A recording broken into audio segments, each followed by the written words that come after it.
Hello everybody, I'm Raphael Perry and it's time, at long last, to delve into the newly released game, King Arthur Knight's Tale.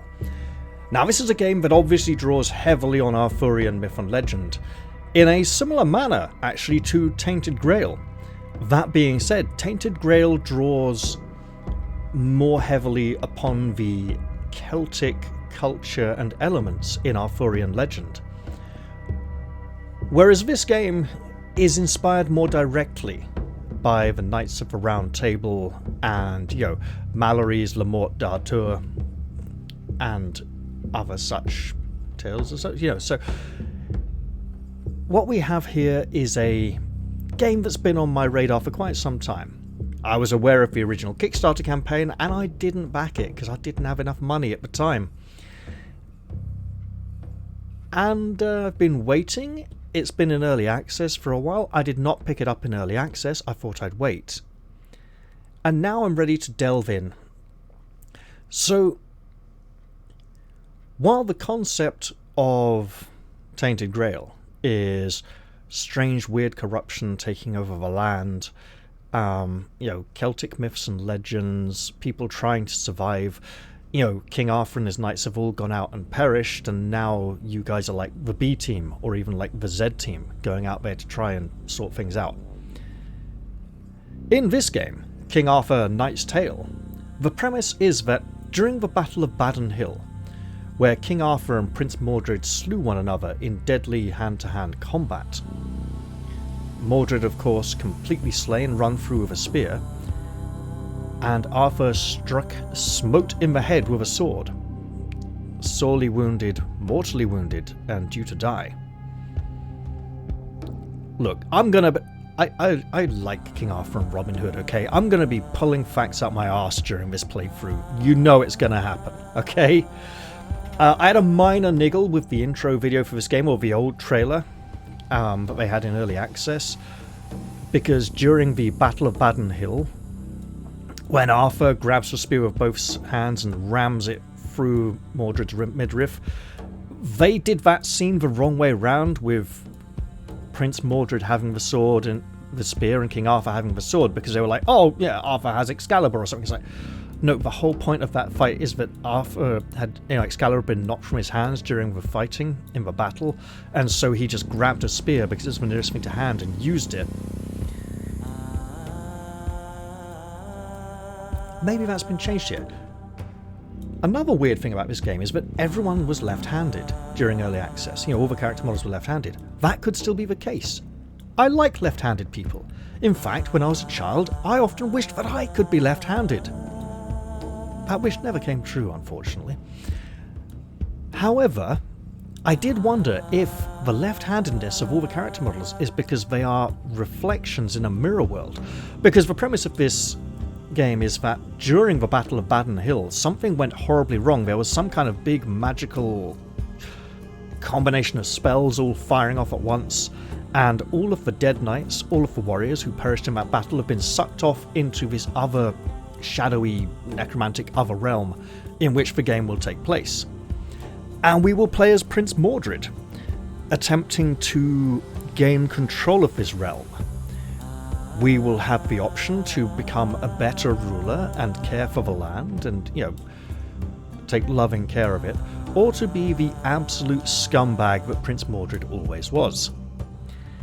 Overall, I'm looking forward to this game because it gives that promise of the fantasy Xcom experience that many of us have been looking for a while. I know we've had Massive Chalice, which didn't quite get it right. Battle Brothers did a really good job. There's been a few other games. Let's see how this one handles it, and I'm just going to dive right in now. Select game mode. Oh, actually, before I dive in, there's one more thing I wanted to mention. This game's install size is massive. It's literally a little bit more than double the recommended hard drive space called out for on the game's product page. They're like, hey, this game will need 60 gigs. Why does it have a 121 point something gig install size when I've finished installing it then? I read on the forums that there's a secret Easter egg room in the game somewhere where there's like a computer arcade and you can play 2 other games that are like hidden away inside this one, which would explain the massive install size. I'm not sure I particularly like that because it draws away from the whole Arthurian aesthetic, and it would be a bit of an immersion breaker for me. Right, let's see. So classic mode. You can freely save and load your progress, or roguelike mode. Your progress is automatically saved, there is no manual saving, every decision, mistake and death is permanent. Well, given that I'm recording this for YouTube, and technical accidents can happen which could break a roguelike mode, I should probably go with classic mode so that I can save in between videos. Select difficulty. Story. Enemies are weakened. Campfires during missions restore all hit points or armor, and your heroes always survive the mission. Normal. Enemies are moderately strong, and campfires during missions restore a large amount of hit points or armor. Hard. So, as opposed to story. Enemies are tougher, and campfires during missions only restore a moderate amount of hit points or armor. And very hard. Enemies are extremely strong, controlled by a ruthless AI. Campfires during missions only restore a moderate amount of hit points or armor. So moderate. So campfires are the same here. Large. I think I'm going to go in hard. And I hope I don't regret it too much. It would have been interesting if it had been like a story, adventure, you know, warrior, king, you know, like slaughter, bloodless. Also, they could have come up with different words to describe the difficulty levels. But, you know, story isn't easy, but hard is hard.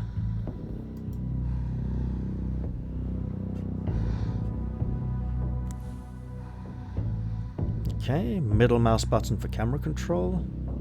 Got it.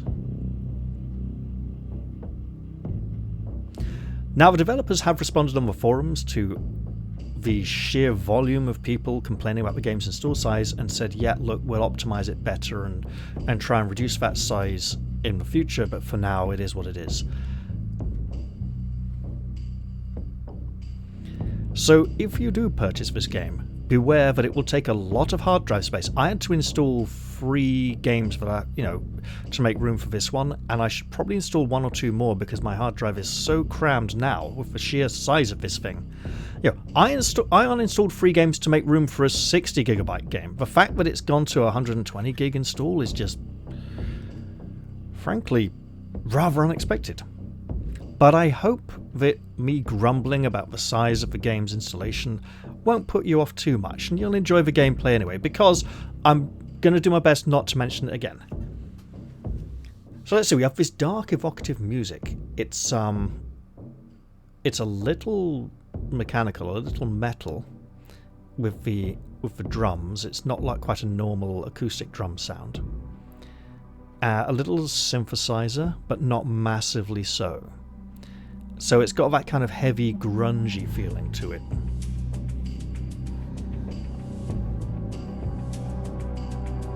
And then occasionally, like the main melody will come in, like this.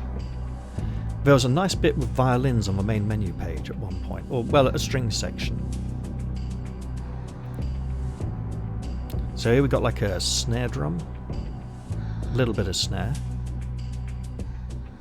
I mean, it sounds purely mechanical and like something someone's done on the keyboard, but you never know. Here we are. Here Wake we up, go. Knight. You must take up your arms again. This is all very confusing. I know. Focus. Breathe.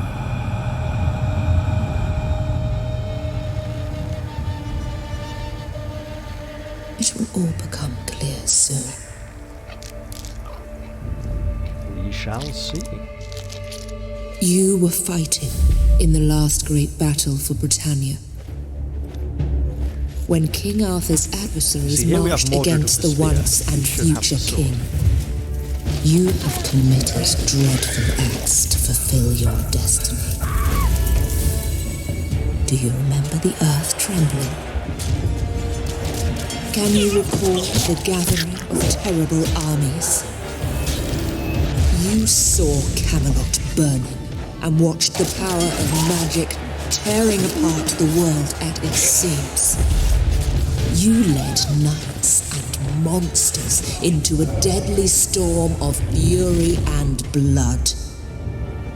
You destroyed the ladies of the sun and the lords of the winter.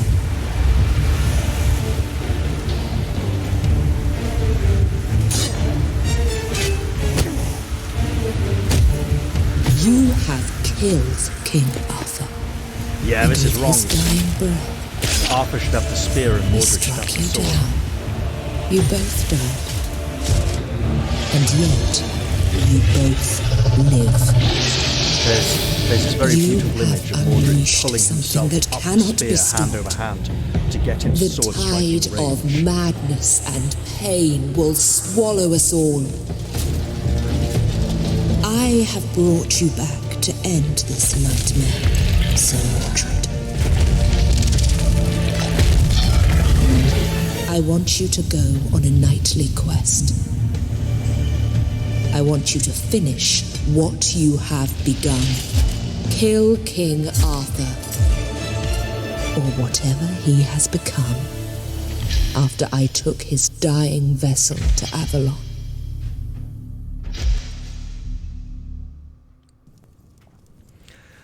Sir Mordred, living and breathing again.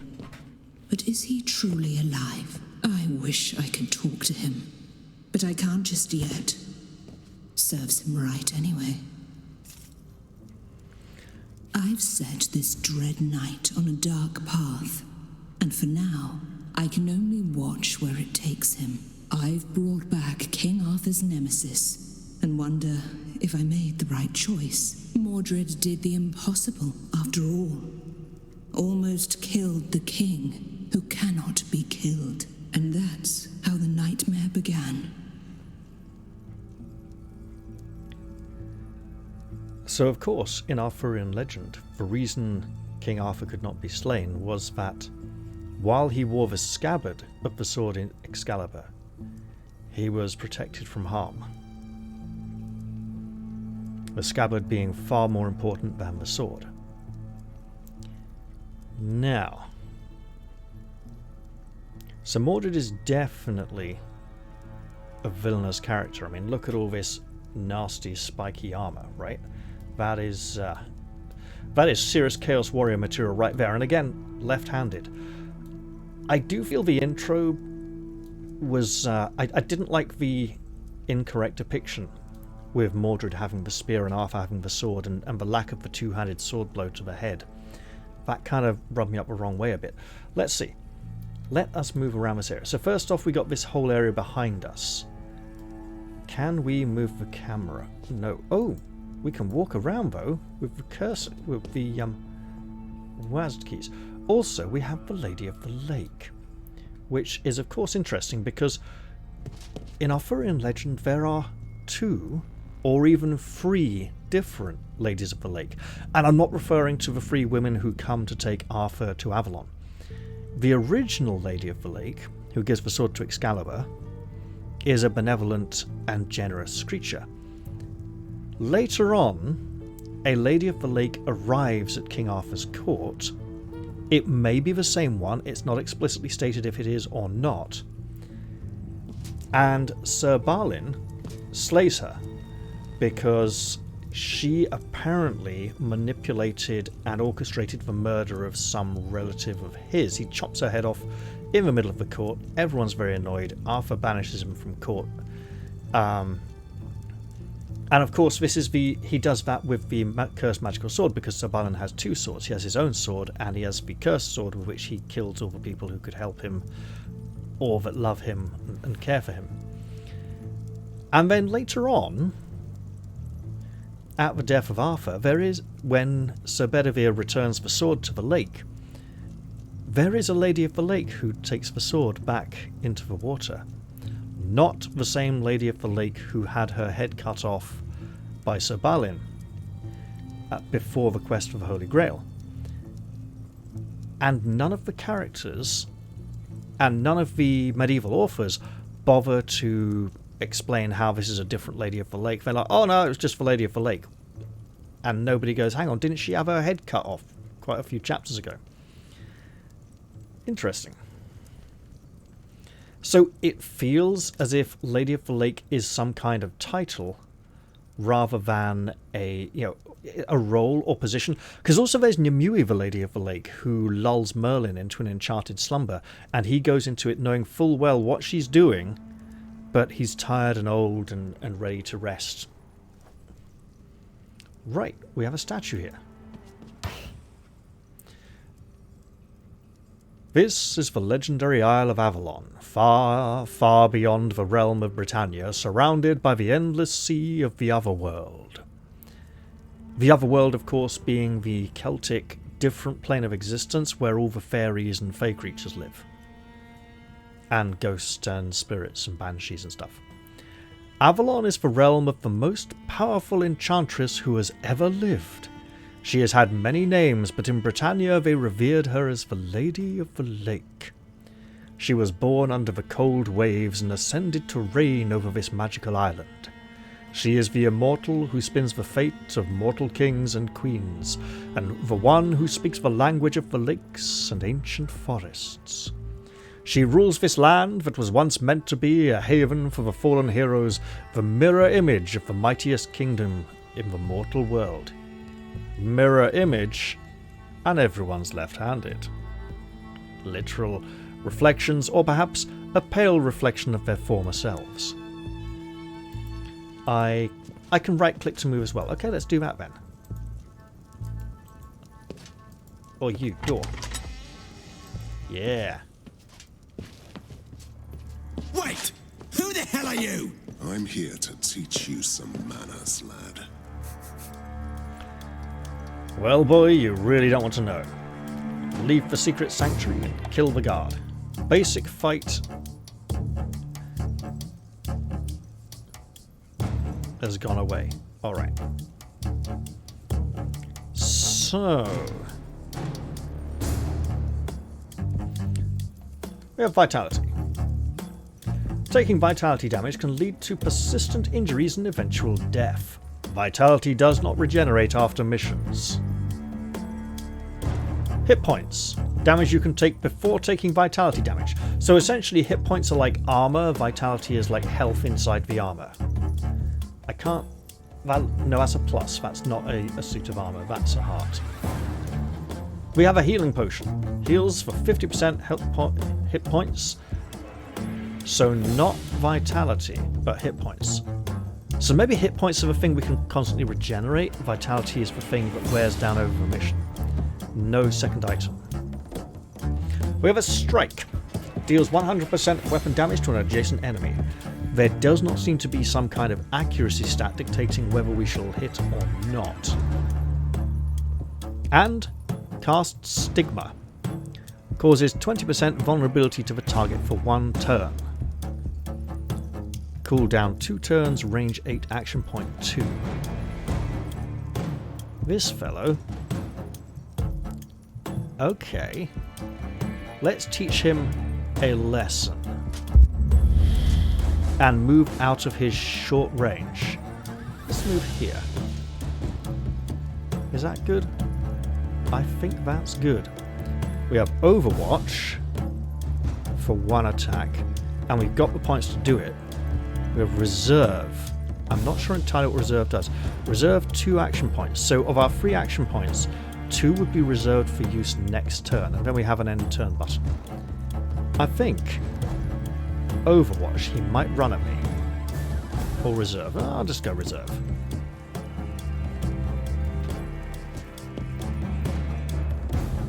And now that I've done that... hey, you. Can I hit you again? I can! So that wasn't a skill, that was some kind of default attack. Where am I? I thought that dying can change a man, but I might be wrong. Hey, who's there? I can hear you. Let me out.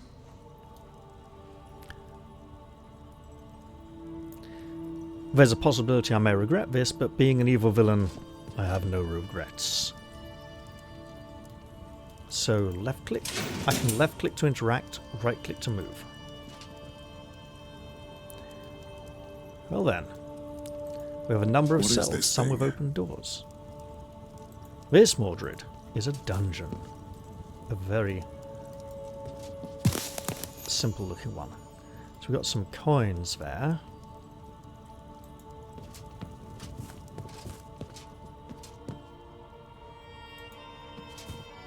This skeleton is probably not the man who spoke to me.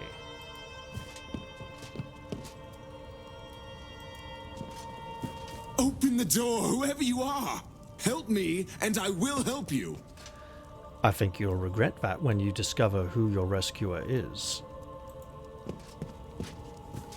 Because he's a nasty, spiky fellow with a big, spiky shield. And a rather bad track record. Well, well, well. Sir Kay, King Arthur's seneschal, in a dungeon rotting away, a hero's reward.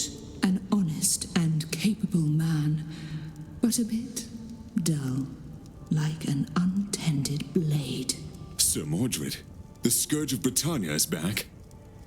Avalon is not a place for your treacherous kind. Sir Kay is an interesting character. He is a braggart, he is a bigot, he is a bully.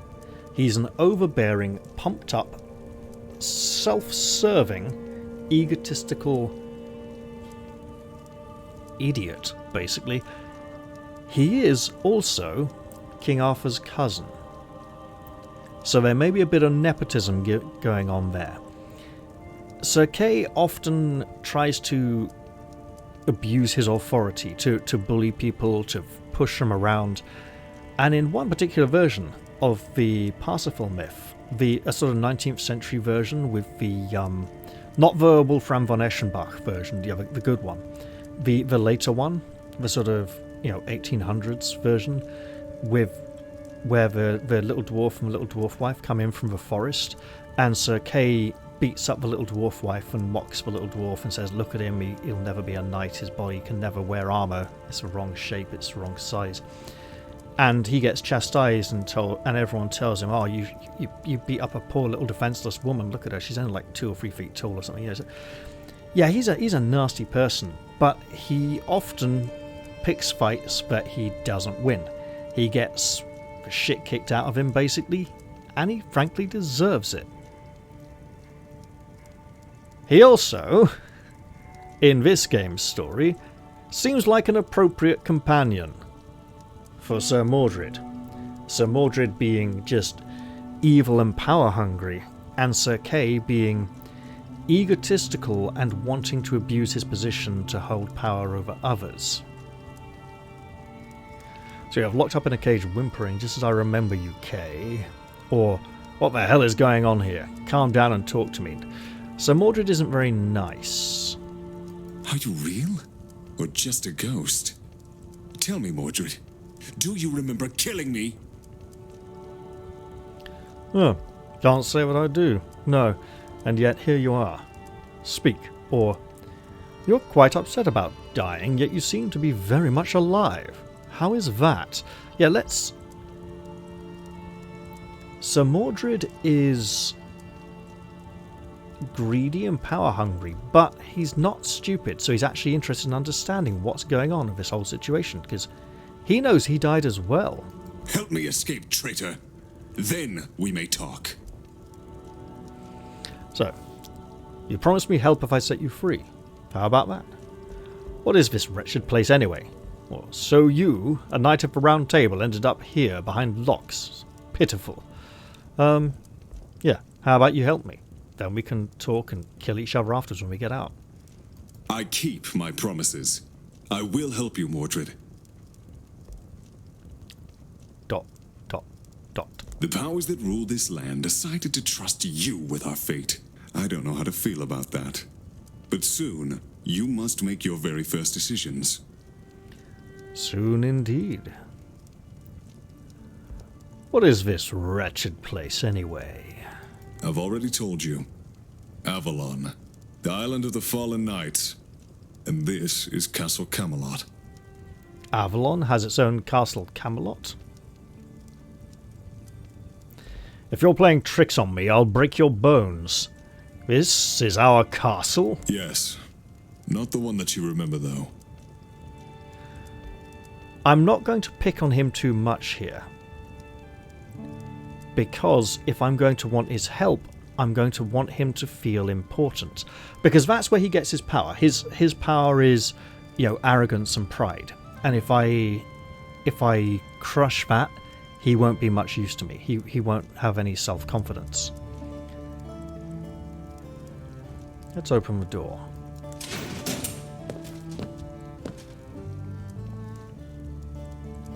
Is there...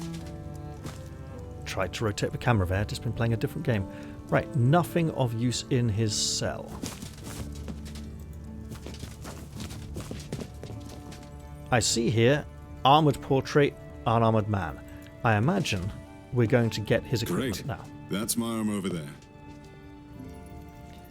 Finally. I feel more useful now. You think a sword makes you less useless? We must get out of here. Go to the door and let me handle this. Oh, let you handle this. Really now?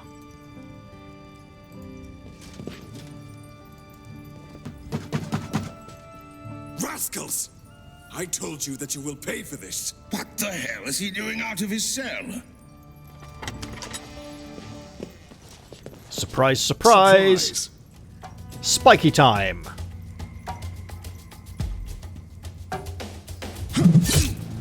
You know what? I can do this again. They all die the same.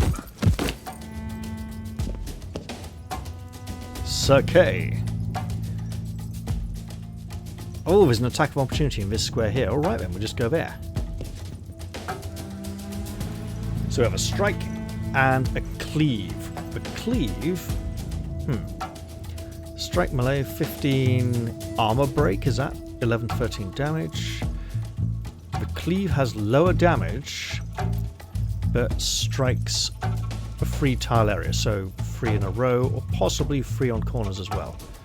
Let's go for a regular attack then. Attack. That works. That's it. I was just getting warmed up. Relax, Sir Mordred. You'll get plenty of opportunities.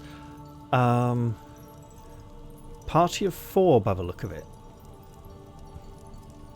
4 square, 4 diamond. Loose square, I think.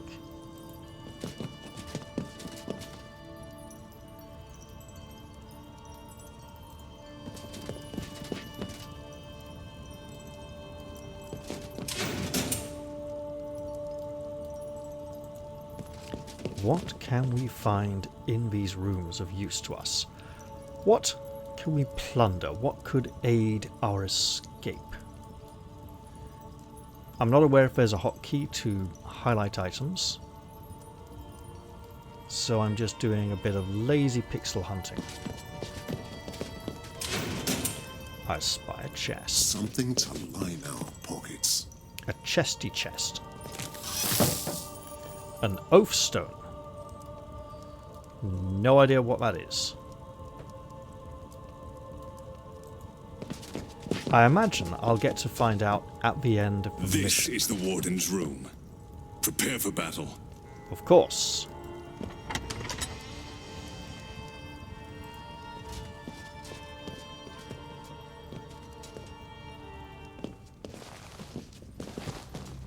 Sir Kay, you are really persistent, but I can't let you walk free. You don't have much choice in the matter now, Warden. Right, reserve. Is there a way to view this larger or get more information? Ah, there we go. Consumes all remaining action points to save some for the next turn. The hero will get 1, 2, or 3 bonus action points for 1, 3, or 6 action points reserved. So basically, the more points I put in reserve, the more I'll get next turn. All unused action points will be automatically reserved after the end of your turn. Okay, so I don't need to click reserve if I get an automatic reserve at the end of my turn anyway. Now then. 2 guards and the Warden. The Warden can come down heavier on this side. You can come in. I think this is the way to go.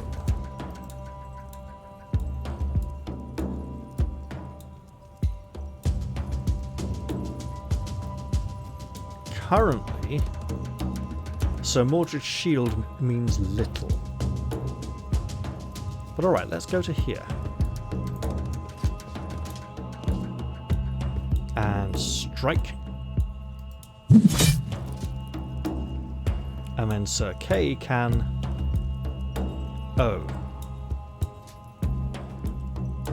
4 to attack? It is 4. I see a little... Right, well that plays out rather differently then, doesn't it? I was hoping to finish him off. For my Camelot. I should have...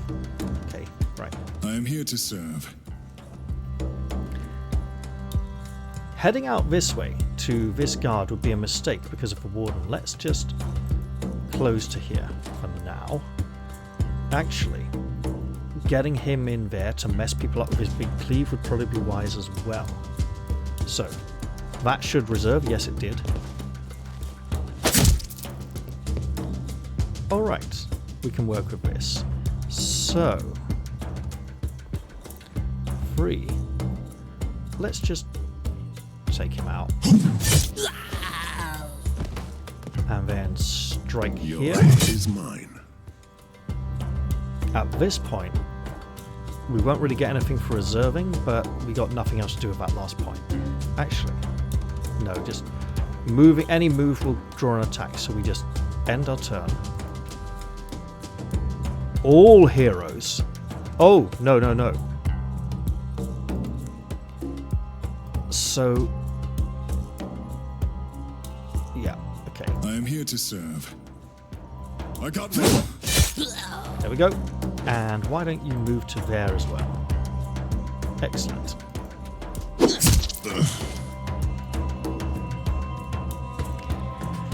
Now, I think Sir Mordred should use Stigma on the Warden. Strike him. Need to run now.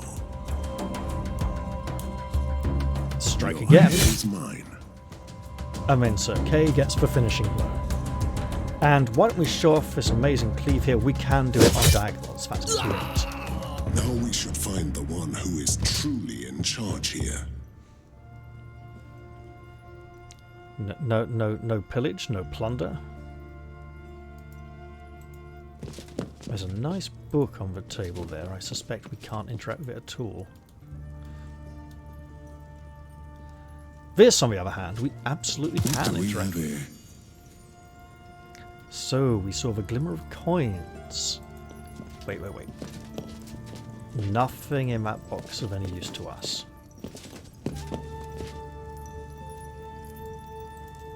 More means to our cause. Alright. An accessory. Not to murder, I hope. So, our hit points are not recovering. That's actually quite reassuring. It means we need to be much more careful about being hit. Careful. It's quite a crowd. You know very well that diplomacy was never my strong suit. And yet you are the man who would be king. Exploring the area before battle rewards you with information. The more deployment areas you discover, the more tactical options you will have when combat begins. You can select any area you discovered for deployment. Meaning, if we walk around the edge and find ourselves a deployment area before the battle begins, here's one. Then if we nip back this way, find a second one, we can come in from 2 different sides here. There's a third. Okay. Oh, that's actually really helpful. that one there, there might be a counter. I presume the red squares on the map with white borders are our enemies moving about.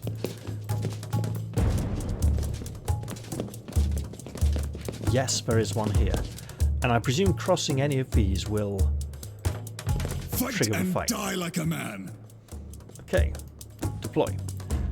Deploy areas are marked by red tiles on the map, near special combat encounters. Entering such zones allows characters to choose their initial positions before the battle begins. Select your heroes one by one, then place them onto the green area by the right click. I would like... Hello. Mordred will be here. And then... Ready to fight. Sir Kay will be here. Is that wise? I think we can make it work.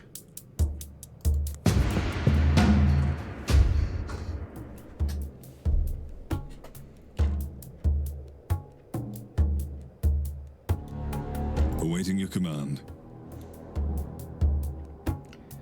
Okay, I can rush him down, but I can't really... That's not good.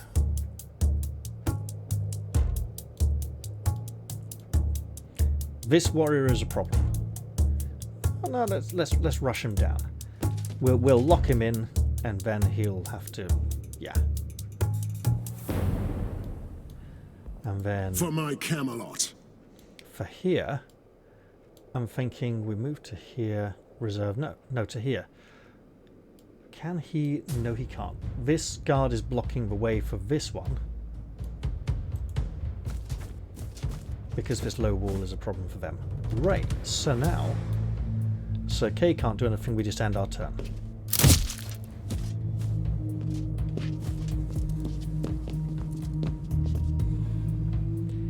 I was hoping that this guard might have run round here and could have allowed us to do a big cleaving strike. Your Highness? However...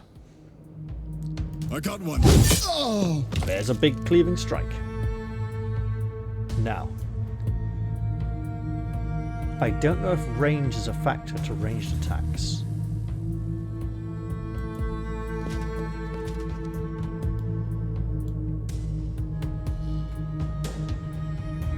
Okay, we hit him twice, we won't finish him off. This one is a greater concern. I guess okay coming in here next round.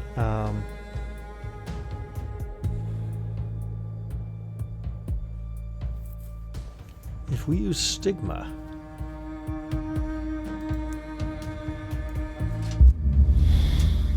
Then we hit him. Then we're definitely finishing him off next time. Sir Kay rushes in here. He won't get his big cleave off properly. Okay, good to know. Should have probably deployed these two the other way around, but I was thinking Sir Mordred's shield would help him here. Now let's. Can Awaiting you? your command. You're one square short. Oh well.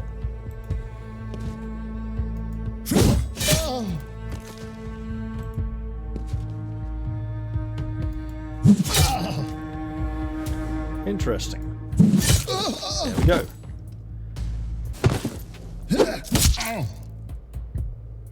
Your Highness? Perish! Hit him. There we go. What master do these soldiers serve anyway? That would be Sir Tywelin. Lead me to him. I want to explain him that this is my castle now. I want to explain him. I think that's a hint that this was translated from a foreign language. It should be explained to him. And Sir Tywelin, I believe, while sounding Welsh, is not an authentic Arthurian character I'm familiar with. Duck as well, traitor. You probably don't remember me. There's a little bit of Scottish in that accent, but some Welsh cadences, but it's more Scottish than Welsh in terms of the accent, but in terms of the speech pattern, more Welsh.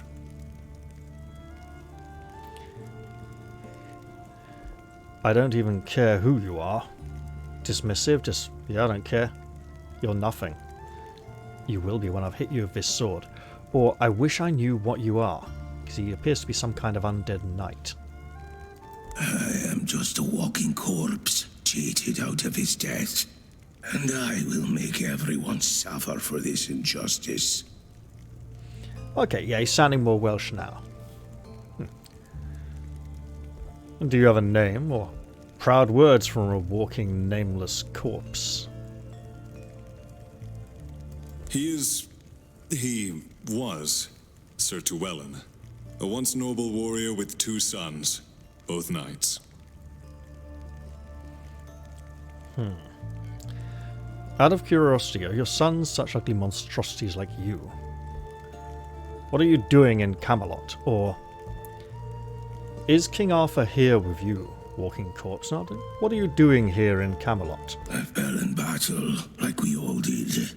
But instead of gaining new life in legendary Avalon, I've returned as a lost one.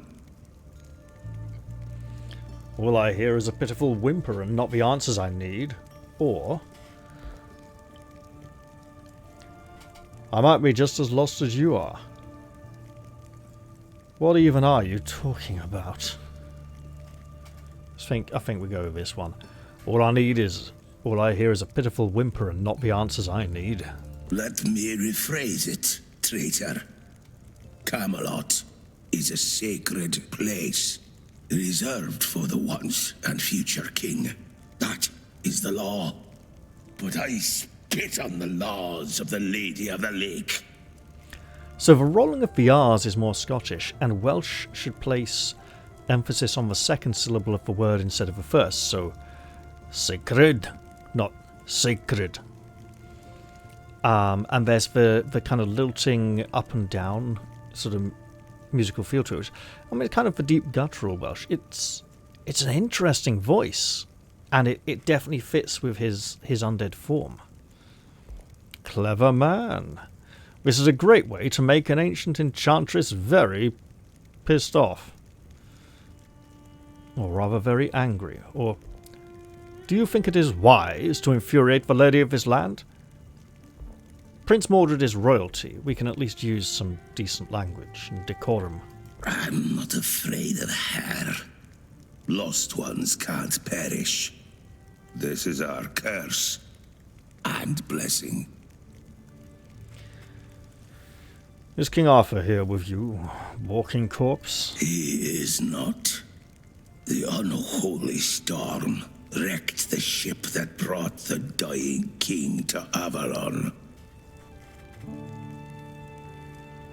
Well, he can't be dead, otherwise I would not be here. And the raging tempest, something was waiting for the ship. And then the darkness took the king, and all of us in its embrace. Obviously, at this point, we should probably want to blame Morgana Le Fay. Now, it's very easy to blame Morgana Le Fay. It's a bit like in Norse mythology. If there's a problem, Loki probably did it. Morgana Le Fay is not responsible for everything that goes wrong in Arthurian legend, but as a powerful sorceress, and a very wicked one, she's responsible for a lot. Arthur is beyond the Bridge of Sorrows, dwelling on the accursed land of midnight. Spare me the poetic rubbish. Tell me where he is, and I let you live, or whatever you call this manner of existence. Whatever you do, you need more than a blade to break my curse. Now, insulting his sons might make him angry, might weaken his defenses, but we'll see. The worst case is that you'll keep on lamenting after I take your head. Alright, I see 3 foes. I see Sir ready. Kay. I see Cleave. Nice. Now, this foe can't reach us this turn. We could get some Mordred up here to bolster defense against Llewellyn.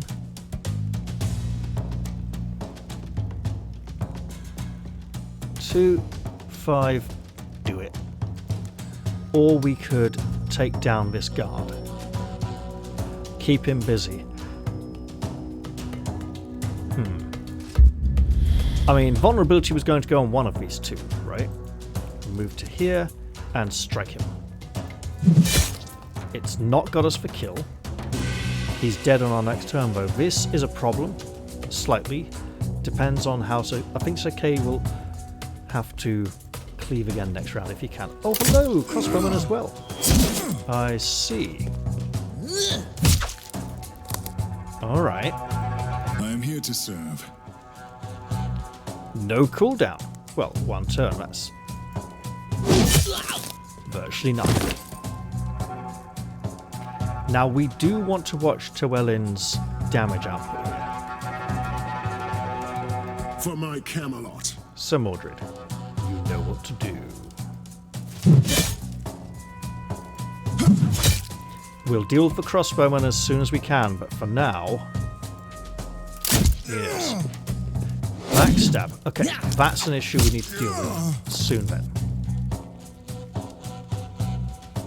And how do we deal with it precisely? You know. That works nicely, and then turn and strike here. And we even get some movement afterwards. Right, Sir Mordred. To here, if you would. And strike at the guard. Who miraculously survives, but not for long. Well, our turn. There we are.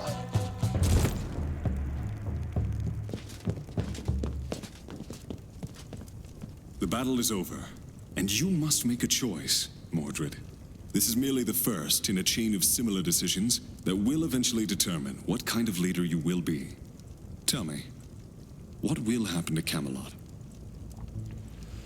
So, I have decided.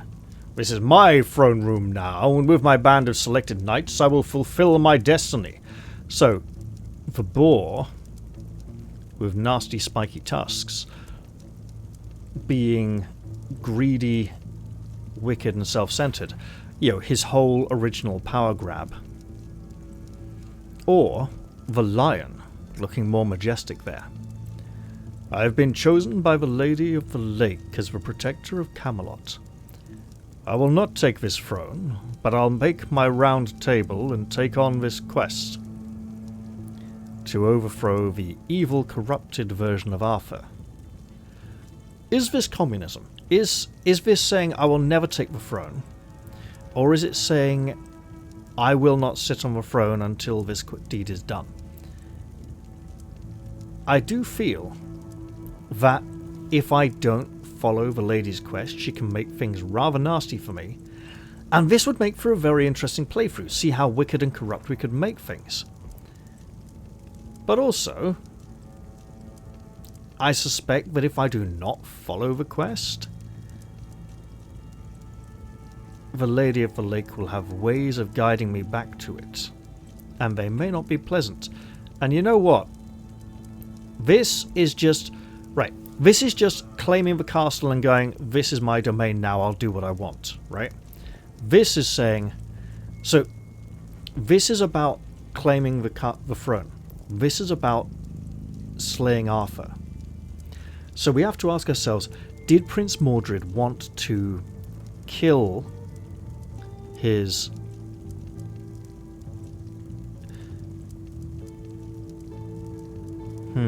Was it cousin or uncle Arthur? I can't remember the exact...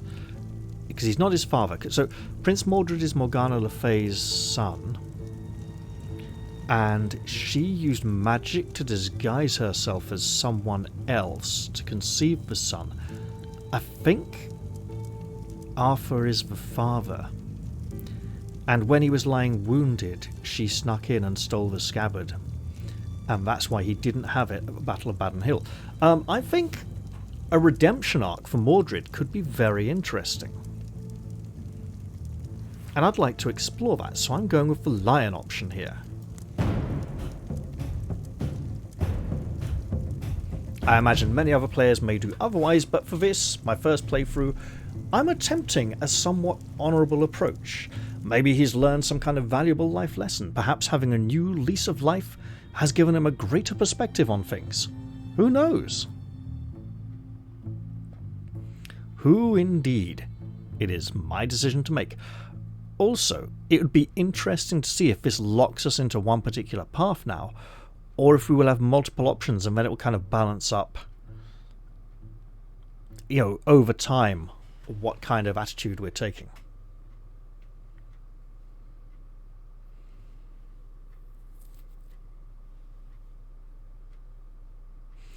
Of course, the other thing about Sir Balin with the cursed sword is he was responsible for the quest for the Holy Grail, because it was he who hurled a spear and pierced the thigh of the Fisher King and caused the whole big mess in the first place. If Sir Balin is present in this game, he should definitely fight with two swords. Alright, we have levels. I do not know what we gain from the levels. I am Mordred, and I was reborn on the mystical island of Avalon, the resting place of the fallen knights. A vision told me my purpose, to find and destroy King Arthur, not too different to his former life then. I woke up in a ruined castle, a reflection of the real Camelot. This is my castle now. I am still trying to understand the nature of the powers that brought me here, but meanwhile, I have a new realm to build, and an old enemy to kill. Yeah, I wanted to say slay. And I wanted to say, the true Camelot, not the real Camelot, but anyway. So, we've gained experience points, we've gained a level, no injuries. Mission rewards, we have an Amulet of Hardiness, an accessory with a hand icon of 8, gives us +2 hit points, so makes for more armor. A trophy of bloodletting, a trophy, so not an accessory. 16 health points, so 16 vitality, +2 turn, bleeding duration. So champion only. Meaning Sir Mordred, or meaning specific knights will be champions? Like, some knights will be powerful champions, some knights will be less powerful and not champions, just minor knights. Like Sir Kay might not be a champion, for example. We have a Wrestler's Oathstone, 16 health, +2 damage against knockdown units, defender only. So we have a defender class of knight, and an Energizing Oathstone. 16 health, +2 damage during the first encounter after a rest. 380 gold, 300 building resources. Do we get to click on the knights to level them up? We do not. So be it then.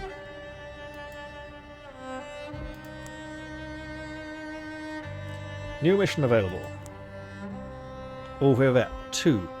What is for 2? Does that mean it's level 2, or does it mean it'll stick around for 2 days and I have a time limit or something? Sir Kay, join the court. Is that a... Hey, look at that! Okay, now we get stuff. Let's close that. So...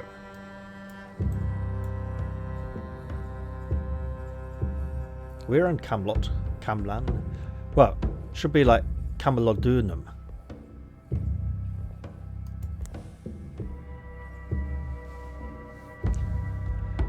So,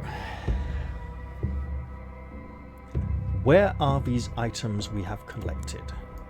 Here are these items we have collected. Let's... Okay.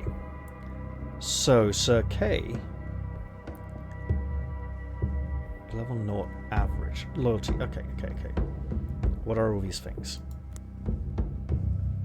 Sir Mordred, nemesis to some, savior to others. How very Hellraiser. The true hero of this knightly tale. Possibly the only time he has been depicted as a heroic individual. Sigil of the Anvil is a sigil for heavy armor. Defender champion only. Right click to unequip. So that's 18 health, 5 helmet, -1 diamond, so -1 action point. Rune of Steel. Rune for one-handed weapons. 6 to 8 damage. So this is like built into his core base stats for now, unless we improve him with something else. We have we have vitality, hit points, armor. Armor is subtracted from any hit's damage, and only the difference is suffered. So, hit points aren't an armor, but they are. They're kind of like a buffer thing. So, armor is reduced from the damage we take, which comes off hit points first, and we can recover hit points. If we go through hit points, we go to vitality, which does not come back. At least doesn't come back during a mission. We might get it back after a mission. Hit points can regenerate over a mission, vitality cannot, and action points. Morality is neutral, allegedly, possibly because of a decision I made, whereas Sir Kay's morality is also allegedly neutral. Fast metabolism. After missions, regain 20% of maximum vitality. And veteran. While appointed as Master of Arms in the training ground, grants every hero 1% mission experience after every mission they did not participate in. Increases by 1% every 2 levels. So we have weapon damage, armor breaking. So each hit reduces the target's armor by an amount equal to the hit's damage multiplied by the attack's armor breaking percentage. So, my damage is 6 to 8. Multiplied by 5% of 6 to 8. It's not multiplied by the 5, which would be 30 to 40, but it is multiplied by the percentage, so it's actually a division. So 5% of 6 to 8 will be taken off the enemy's armor. So the armor value would break down as we're working down the hit points and vitality. Right, physical debuff resist reduces the effectiveness of most physical status effects. Mental debuff resist. Magical status effects. Spellcraft. Magical expertise, which helps with determining what effects a shrine will bestow upon its user. Heroes with higher spellcraft may also notice magically hidden loot during missions. And perception. Hidden units are detected from a number of tiles, range equal to 2 plus the observer's perception. So in Sir Mordred's case of 0, just 2 tiles away. A perceptive hero may also notice hidden loot during a mission, which might mean we need to actually move them close to it. An injury token. Every token saves the hero from 1 injury, restores after missions. So, if he gets hit a lot in the mission and his vitality goes way down, he get injuries. Injury token goes away, no injury. Injury token goes away, no injury. 3rd injury, oh dear, you're actually taking back 1. And then after a mission, he'd get both of them back again, or 1 of them back. And Sir Kay has talented. Learning active skills cost only 1 skill point for this hero. And ambitious, plus 50% loyalty from court titles. Yeah, but that's pretty much Sir Kay right there. Champion and defender. Okay, but wasn't one of these defender, champion? Okay, so it's defender or champion only. It's not a must-have all of these keywords, right? So we have Bone Setter. While appointed as Hospitaller in the hospice, increases the hit point recovery by resting by 4%, increases by 2% per level. And Stubborn, or rather pig-headed. -1 loyalty when going to a mission without full vitality. Okay, that's good to know. Now then, Defender only. He can't take Defender. He can take the Amulet of Hardiness, +2 hit points. Trophy of Bloodletting, +2. That'll give him 16 Vitality.